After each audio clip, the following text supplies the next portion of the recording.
Setiap kita berjuang kepada kebenaran, pasti akan ada tantangan, pasti akan ada rintangan, pasti ada orang yang tidak setuju, pasti akan ada orang yang menghalangi.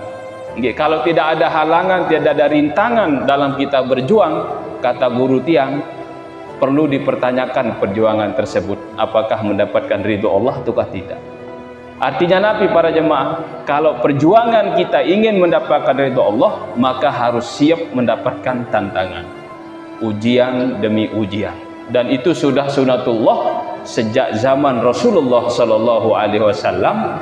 Pasti narak seteparan aran Abu Jahal, nggih. Lagu beda Abu Jahal lain kan cuma makin, nggih.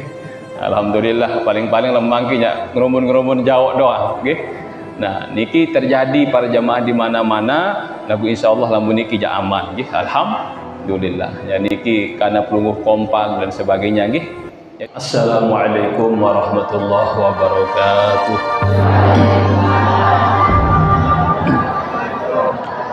Bismillahirrahmanirrahim. Alhamdulillahirabbil alamin.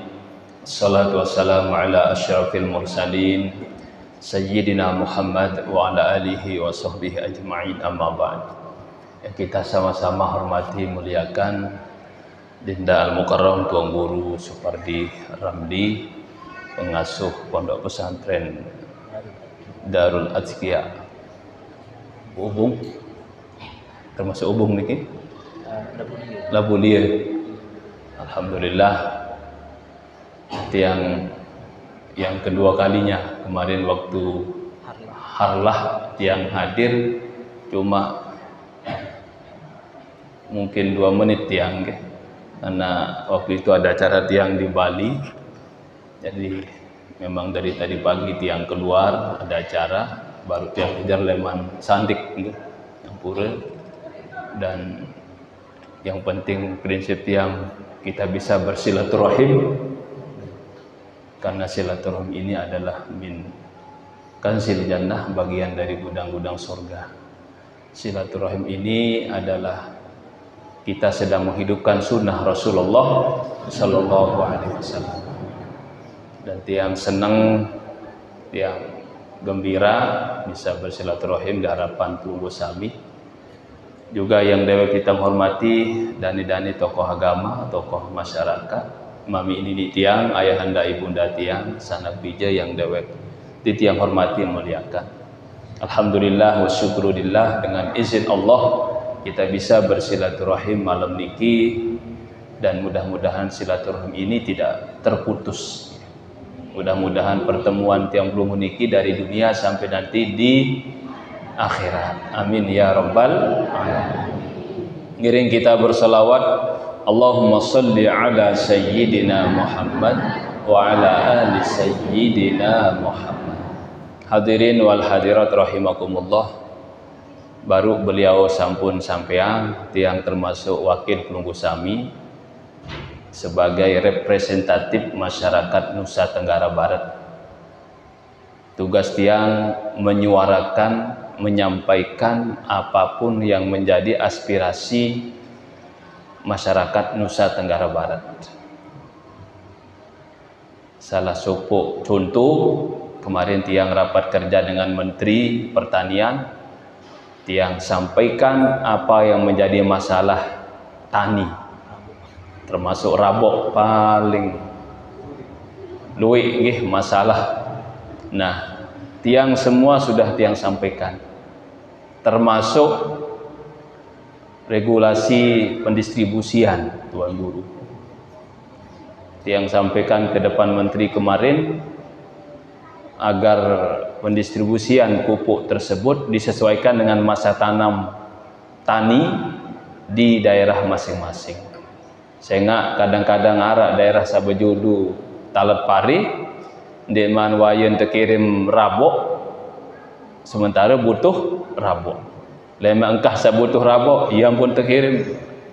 Nah, itu juga tiang sampaikan. Untuk lebih jelas bisa pelungguh buka YouTube, nggih, ketik namun tiang raker dengan Menteri Pertanian. Nah, penggitan putun tiang kanca Menteri Pertanian, nggih. Jadi tiang sampaikan semua permasalahan yang ada di daerah titipan Pak Bupati, titipan Pak Gubernur, titipan kepala dinas, demikian juga ketika rapat dengan menteri-menteri yang lain. Nah, lamun proyek ya nenten narak lamun DPD nggih, nenten marak DPR nggih. Angka mun tiang ya lamun tuna sumbangan semen api ja ndarak proposal nggih. Ndarak proposal, ndarak tanda tangan, ndarak KTP nggih. Nah, tiang yang ndarak pertanggungjawaban marak niki, tiang murni hanya menyuarakan kebenaran dan terlepas dari partai. Ndak boleh, ndak ada ikut partai kalau tiang. Sehingga DPD niki independen, mandiri, napi pun yang menjadi suara rakyat kita sampaikan, ndak boleh ada intervensi pihak lain. Nggih. Lamun DPD niki bebas ning kanggo intervensi presiden. Ning kanggo intervensi ketua. Nggih. Nah, lamun DPR ya kadang-kadang laun napi basen ketua partai nggih. Di mana jok kanan lagu ketua partai, kiri lain unin dan banin dia mati nggih, laun terpecah nggih. Nah, lamun DPD niki ya bebas nggih. Bebas ndarak partai, murni dipilih oleh masyarakat nggih. Dan ruang lingkup tiang niki se-NTB nggih, se-NTB. Lamun DPR RI jak Lombok sumbawa dapin. Lamun tiang jak masih sampai Bima dompu sumbawa nggih. Yang pun tiang niki ndek budaya waktu sak luwih lalu. Yang penting tiang datang kunjungi silaturahim, engkah sak teparan si batur uang sak jari DPD mun demile tunda. Iya samu parapang lalu tiang nggih. Angka cukup SMS tiang datang berusaha nggih, cukup lewat telepon saya nggak jarak berai kadang-kadang nggih, selama tiang ada waktu tiang berusaha walaupun 2-3 menit nggih. Nah niki karena tugas dan tanggung jawab tiang nggih untuk terus bersilaturahim dengan masyarakat. Apalagi memang tiang berawal dari napira niki majelis taklim nggih, dari penceramah nggih, dakwah. Dan memang dakwah ini tugas utama kita. Mulai lain niki ya sampingan semua. Tugas utama kita yang diberikan amanah oleh Allah adalah dakwah. Makanya siapapun yang diberikan ilmu oleh Allah wajib menyampaikan. Makanya beliau niki dinda tuang guru wajib menyampaikan apapun yang terjadi. Nggih. Nah, menyampaikan kebenaran niki pasti ada saya setuju, ada saya tidak setuju. Itu sunatullah. Nggih. Setiap kita berjuang kepada kebenaran pasti akan ada tantangan. Pasti akan ada rintangan. Pasti ada orang yang tidak setuju. Pasti akan ada orang yang menghalangi. Nggih, kalau tidak ada halangan, tidak ada rintangan dalam kita berjuang, kata guru tiang, perlu dipertanyakan perjuangan tersebut apakah mendapatkan ridho Allah ataukah tidak. Artinya Nabi, para jemaah, kalau perjuangan kita ingin mendapatkan ridho Allah, maka harus siap mendapatkan tantangan, ujian demi ujian. Dan itu sudah sunatullah sejak zaman Rasulullah sallallahu alaihi wasallam. Pasti narak seteparan aran Abu Jahal nggih. Lagu beda Abu Jahal lain kan cumakin nggih. Alhamdulillah paling-paling lembangnya ngerumun-ngerumun jawab doa nggih. Nah, niki terjadi para jamaah di mana-mana, lagu insyaallah lamun niki ja aman nggih. Alhamdulillah. Ya niki karena pelungguh kompak dan sebagainya nggih. Jadi hadirin wal hadirat rahimakumullah, tiang pelungguh kenapa diajak seperti niki oleh beliau? Karena memang kita semua wajib menuntut ilmu. Pada entat wajib solat.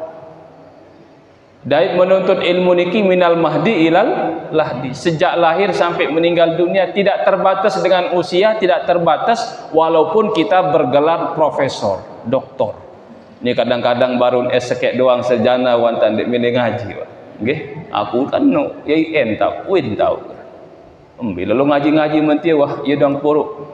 Nauzubillah, itu kesombongan. Kata Syekh Athaillah dalam kitab beliau Syarhul Hikam, beliau sampaikan Nabi, sejahat-jahat orang yang merasa diri paling baik, paling benar.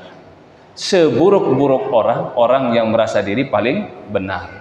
Dan sebodoh-bodoh orang yang merasa diri paling pintar. Makanya jangan sampai kita merasa pintar. Sebab tiang pelunggu niki manusia lemah, mahalul khata' wan nisyan. Ilmu kita sedikit. Jangankan tiang pelunggu sebagai hamba Allah yang biasa, nggih. Nabi saja masih diperintahkan menuntut ilmu, nggih. Para ulama-ulama niki Masya Allah. Imam Ahmad, beliau niki ulama mujtahid, nggih. Beliau niki berangkat dari Baghdad menuju San'ah, kota Yaman, sebulan lumbar. 2 bulan lumbar hanya mencari 10 hadis. Ada 2 bulan lumbar di kota Yaman, yang boya ada 10 hadis. Pelunggu sami sekali tengaji pira hadis pulih. Nggih, sekali seminggu. Muniki le Baghdad dok Yaman pira ribu kilo para jemaah. Nggih. Nah, beliau lumbar 2 bulan niki hanya mencari 10 hadis, padahal imam besar, imam mujtahid. Nggih. Abdullah bin Jabir, beliau berangkat ke kota Arishi, namanya niki sahabat Abdullah bin Jabir di Mesir, nggih, untuk mencari 1 hadis sebulan lumbar. Sekek hadis yang boya oleh Abdullah bin Unais. Coba ada sekek hadis niki ulama besar sahabat, nggih. Mau apa lagi tiang pelunggu, manusia biasa, nggih. Nah, makanya dipantas di dalam Al-Quran niki pelajaran penting sebenarnya bagi tiang pelunggu, kisah Nabi Musa alaihis salam. Ketika Nabi Musa ditanya oleh kaumnya Bani Israel, ya Musa, hal ta'lamu minan nas man huwa a'lamu minka. Wahai Musa, apakah engkau mengetahui siapa yang lebih alim darimu?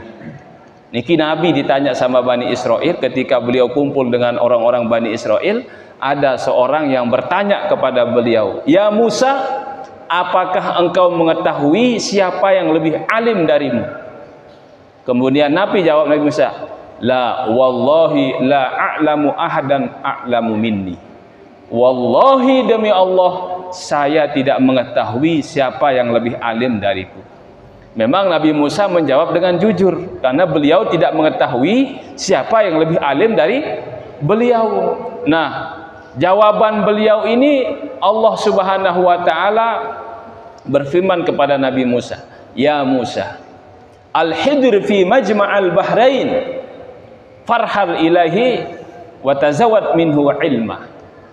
Wahai Musa, firman Allah, Khidir berada di antara pertemuan 2 lautan. Pergilah ke sana, tuntutlah ilmu darinya. Niki Nabi, bayangkan, yang langsung menerima wahyu dari Allah Subhanahu wa taala. Diperintahkan untuk mencari guru, mau nenten jelas embe tahu embe papah majelis taklim niki. Namun belum sami jelas masjid napa ada niki? Nurul Hidayah. Niki Masjid Nurul Hidayah jelas tahu majelis niki, jelas tahu pengajian. Nabi Musa niki nenten man jelas embe papah, embe tahu. Nggih, tapi beliau berjalan mencari guru tersebut, nggih. Nabi Khidir alaihis salam, sampai murid beliau Yusha bin Nun kelelahan. Embe ya tandang ditini bedai kanca guru. Nggih, cara cerita salai tamu gawah sogol gawah tamu lendang tai gunung. Ditman ini berdahit kanca guru, nggih, mengeluh Yusha bin Nun murid beliau, nggih, piran terbahaya berdahit, berjalan kaki para jemaah. Menapi jawaban Nabi Musa alaihissalam, la abrahu hatta ablugha majma'al bahrain au amdiya hukuba. Niki dalam surat Al-Kahfi mundik salah. Nah, beliau menjawab, oh ndek kamu telah lampak. Ndek kamu telah lampak boyak guru sampai ya berdait kanca guru di antara pertemuan 2 lautan. Aran wayang ke setahun ka lampak. Ampun ka berdait yang pegah ka lampak. Okay. Walaupun saya harus berjalan bertahun-tahun, saya tidak akan pernah berhenti untuk mencari guru. Nah niki himmah seorang nabi, seorang rasul yang langsung menerima wahyu dari Allah Subhanahu wa taala. Mau apalagi tiang pelunggu. Makanya bersyukur tiang pelunggu niki ada majelis ilmu. Ada majelis taklim di Masjid Doi niki dipimpin oleh beliau sendiri, alhamdulillah nggih. Ini yang perlu kita syukuri. Jadi sekedar niki silaturahim tiang Mudah-mudahan ada manfaat, ada barokah, karena dulu juga yang pernah berjanji di beliau nggih, lemak lain kali yang datang dinda tuang guru makin ada 2 menit yang ngisi waktu harlah itu nggih.